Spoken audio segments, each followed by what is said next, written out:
చెప్పుకున్నాం. ఇక 19వ సూత్రం భవ ప్రత్యయో విదేహ ప్రకృతి లయానాం. ఇక ఈ సమాధి అనేది భవప్రత్యయ సమాధి, ఉపాయ ప్రత్యయ సమాధి. ఏ సమాధి ఎవరికి కలుగుతున్నది అన్న విషయాన్ని స్పష్టం చేస్తూ ఉన్నారన్నమాట. భవప్రత్యయ, భవమనగా ఈ అవిద్యా సంబంధం వలన ఉత్పత్తి అయినటువంటి జన్మజరా ప్రవాహాన్ని భవము అంటారు. ప్రత్యయం అంటే జ్ఞానము. ఆ యొక్క అవిద్యా సంబంధమైనటువంటి జ్ఞానం, అది భవప్రత్యయం. విదేహలయానాం ప్రకృతిలయానాం, విదేహలైలవు ప్రకృతిలైలవు, వీరికి ఏమిటి భవప్రత్యయ సమాధి.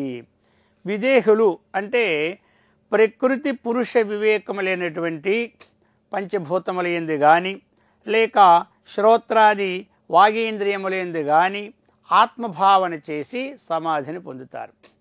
ఎలా అంటే యథార్థమైనటువంటి స్థితిని విచారించక ఏదో ఒక బుద్ధి ఎందో లేకపోతే ఇంద్రియములు ఎందో అవే ఆత్మభావన అనుకోవడం, అది కాని దాని ఎందు అది అని నిశ్చయరూపకమైన విజ్ఞానంతో కూడి ఏ స్థితిని పొందడానికి ప్రయత్నం చేస్తూ ఉన్నారో అది విదేహలయులు అంటారనమాట.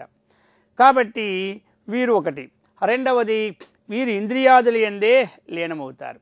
కానీ ఇంద్రియములకు సాక్షిభూతమైనటువంటి పురుష స్వరూపాన్ని వీరు ఎప్పుడు కూడా తెలియరు. ఇక వీరి చిత్తము సంస్కార మాత్ర శేషంగానే ఉంటుందన్నమాట. ఎలా అయితే సంప్రజ్ఞాత అసంప్రజ్ఞాత సమాధుల్లో సంస్కార మాత్ర శేషం ఉంటుందో ఆ విధంగానే వీరి యందు కూడా సంస్కార శేషమే ఉంటుంది. వీరికి దేహం ఉండదు గాన విదేహులు. ఆ విధంగా ఆ పంచభూత స్వరూపాన్ని పొంది అలాగా అందులో కొన్ని సంవత్సరాలు ఉండిపోతారన్నమాట. ఇట్టివారు ఏం చేస్తారు, ఇంకా కొంతమంది ఇప్పుడు మనకి దేవతలు, ఈ యొక్క ఇంద్రియాలకి అధిష్టాన దేవతలు కూడా కొంతమంది ఉంటారు. కొంతమంది ఆ ఉపాసన చేసి ఆ అధిష్టాన దేవతా రూపంలో కొంతమంది ఉండిపోతారు. ఈ విధంగా మరలా క్షీణే పుణ్య మత్యలోకం విశంతి అని మన భగవద్గీత చెప్పే విధముగా అక్కడ ఈ తప ఫలితం ఎప్పుడైతే సమాప్తి అయిపోయిందో మరలా మానవ లోకానికి వస్తూ ఉంటారన్నమాట.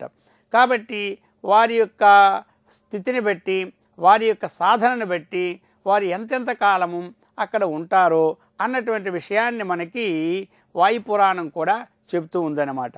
దశ మన్వంతరాని తిష్టంతి ఇంద్రియ చింతకాహ.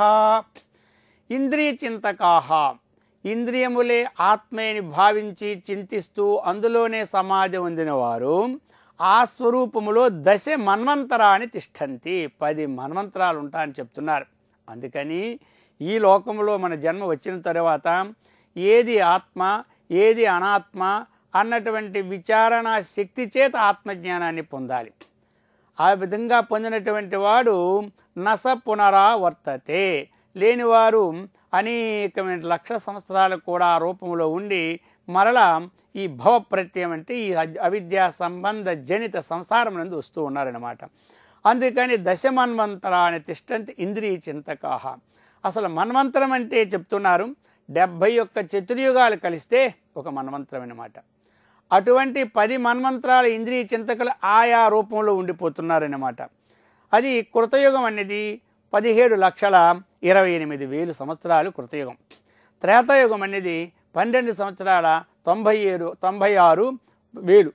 ఆ విధముగా ద్వాపరయుగం అనేది 8,64,000. కలియుగం అనేది 4,32,000. ఈ 4 కలిస్తే ఒక యుగం. ఒక యుగానికి 43,20,000. ఈ విధముగా 71 మహాయుగాలన్నమాట. అప్పుడు మనకి 30,67,20,000 సంవత్సరాలు. ఈ విధముగా ఒక మన్వంతరానికి ఇన్ని వచ్చాయన్నమాట. ఈ విధముగా ఇంద్రియ చింతకులు ఎంతకాలం ఎక్కడుంటారు అంటే ఈ విధంగా 10 మన్వంతరాలు ఉంటున్నారన్నమాట. ఇక భౌతికాస్తు శతం పూర్ణం. భౌతికాస్తు పంచభూతాలే పరమాత్మ అని ఉపాసన చేస్తారు కొంతమంది. వారికి ఆ ఆత్మానాత్మ విచారణ లేక పంచభూతాలు ఆకాశము, వాయువు, ఆ విధంగా అగ్ని, జలము, పృథివీ, వీటిలో ఒక్కొక్క దాన్ని ఉపాసన చేస్తూ ఆలోకానికి పోతారు. వాళ్ళు ఆ స్వరూపంలో ఉండిపోతారన్నమాట. ఆ భూస్వరూపంలో ఆ విధంగా జలస్వరూపములో అటువంటి లీనమై ఉంటారు. సరే, వారు ఎంతకాలం ఉంటారు అంటే చెప్తున్నారు, శతం పూర్ణం. ఇంతకుముందు చెప్పినటువంటి 10 మన్వంతరాలు అది, ఇప్పుడు 100 మన్వంతరాల కాలము ఆ స్వరూపంలో వారు ఉంటున్నారన్నమాట. ఇక సహస్రంతో అభిమానికాహ. అభిమానం అంటే ఇక్కడ అహంకారం అని అర్థం అన్నమాట. ఆ అహంకార ఉపాసకులు కొంతమంది ఉంటారు, అదే ఆత్మని భావించుకున్నవారు. వారు ఎంతకాలం ఆ స్వరూపంలో ఉంటారంటే సహస్రం. సహస్రం అంటే 1000 మన్వంతరాలు ఆ స్వరూపంలో ఉండిపోతున్నారన్నమాట. మరలా బౌద్ధాః 10 సహస్రాని తిష్టంతి. అహంకారం కన్నా బుద్ధి గొప్పదన్నమాట. ఎందుకు అంటే అవ్యక్తము నుండి బుద్ధి ఉత్పన్నమైంది, బుద్ధి నుండి అహంకారం ఉత్పన్నమైంది, అహంకారం నుండి పంచ జ్ఞానేంద్రియాలు, పంచ కర్మేంద్రియాలు, పంచ తన్మాత్రలు, మనస్సు ఉత్పన్నమైంది, పంచ తన్మాత్రల నుండి పంచమహాభూతాలు ఉత్పన్నమైనవి. అందుకని దేని నుండి ఏది ఉత్పన్నమైందో ఉత్పన్నం దానికి కారణం అనేది, ఆ కారణాన్ని ఉపాసిస్తే ఎక్కువ కాలం అక్కడ ఉంటున్నారన్నమాట. ఆ విధంగా బుద్ధి నుంచి అహంకారం ఉత్పన్నమైంది.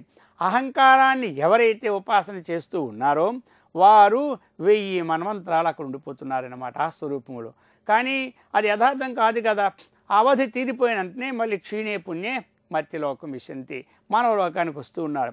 ఆ విధంగా బౌద్ధాః అంటే బుద్ధికి సంబంధముగా మహత్తే పరమాత్మ లేకపోతే పురుషుడు అన్నటువంటి భావన కలిగి ఎవరు ఉపాసన చేస్తూ ఉన్నారో వారు 10 శత సహస్రంతు, ఈ విధముగా 10 సహస్రాన్ని తిష్టంతి.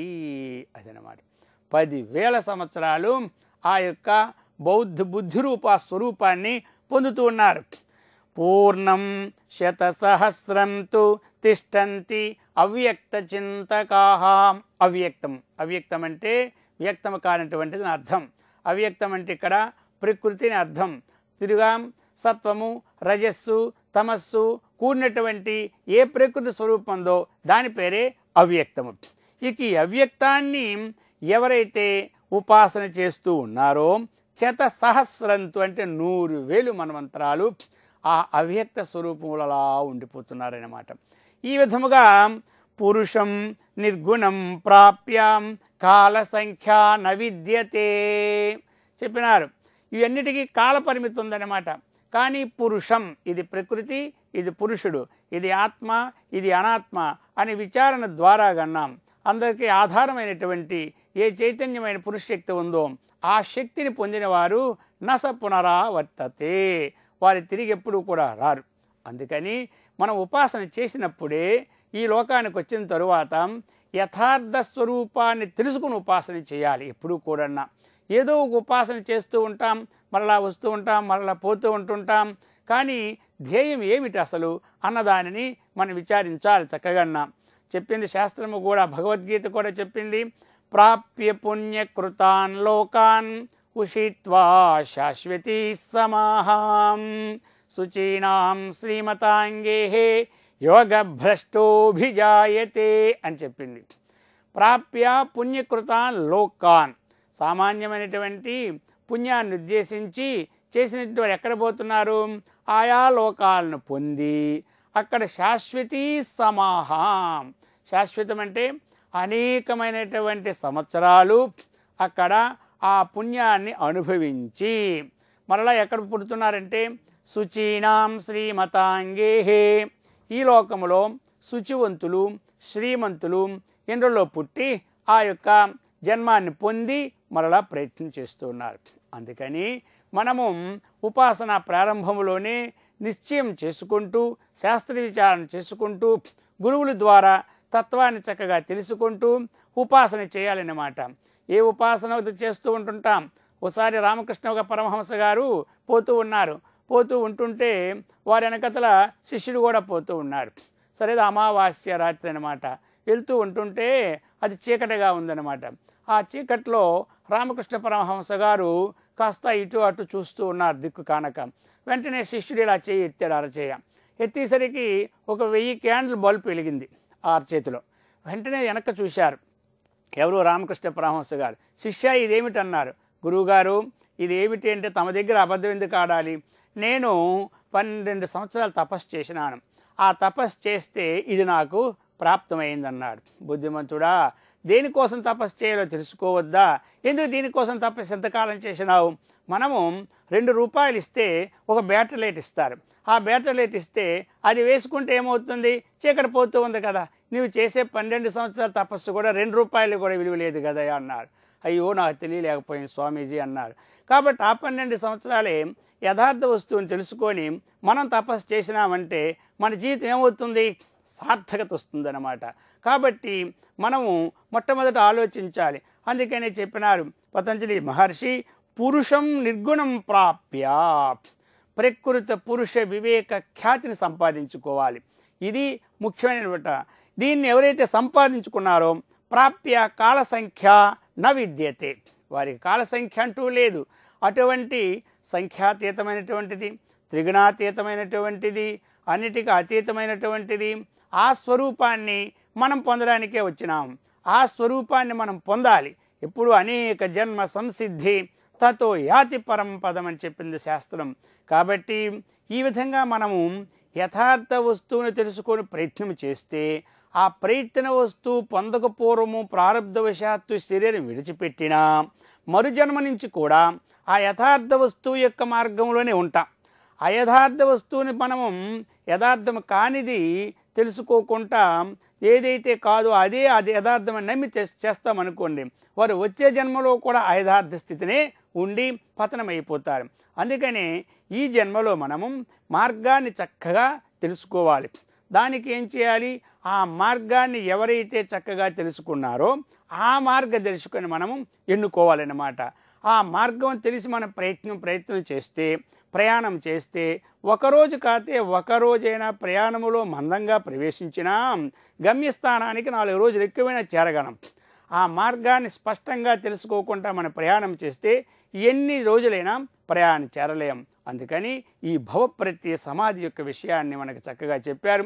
ఇటువంటి అంతరాయ విఘ్నం లేకుండా నిర్విఘ్న సిద్ధితో పొందేటట్టు మహర్షుల వారు మనకిచ్చి అనుగ్రహించెదరుగాక.